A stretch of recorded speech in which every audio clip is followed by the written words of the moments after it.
Panginoon na aming Diyos, sinasamba at dinadakila po namin ang iyong napakabanal na pangalan. Maraming salamat po sapagkat pinagkalooban mo po ang iyong mga lingkod ng gampanin bilang abogado. Kinikilala po namin itong malaking biyaya sa aming buhay. Nagkulang po kami at nagkasala. Sana'y patawarin mo po kami.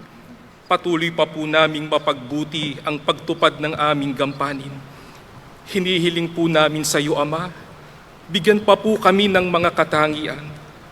Dagdagan po kami ng pagmamahal at pagmamalasakit, lalo na po sa mga taong aming pinaglilingkuran, sapagkat sila higit sa lahat ang nangangailangan ng proteksyon ng batas.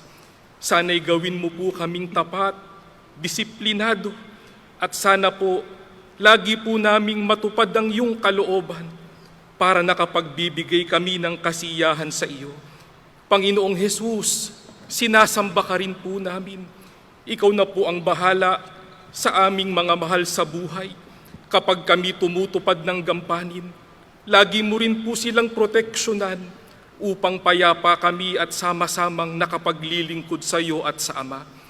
Panginoong Diyos, sa patuloy po naming pagtawag sa iyo, nawa mamalagi po ang kapayapaan sa aming bansa para malaya kaming nakapagsasagawa ng mga pagsambat paglilingkod. Basbasan mo po ang iyong bayan sa mga huling araw, maging ang pamamahala. Panginoong Diyos, ang lahat po magalang naming hinihiling sa pangalan ng Panginoong Hesukristo, aming dakilang tagapagligtas. Amen.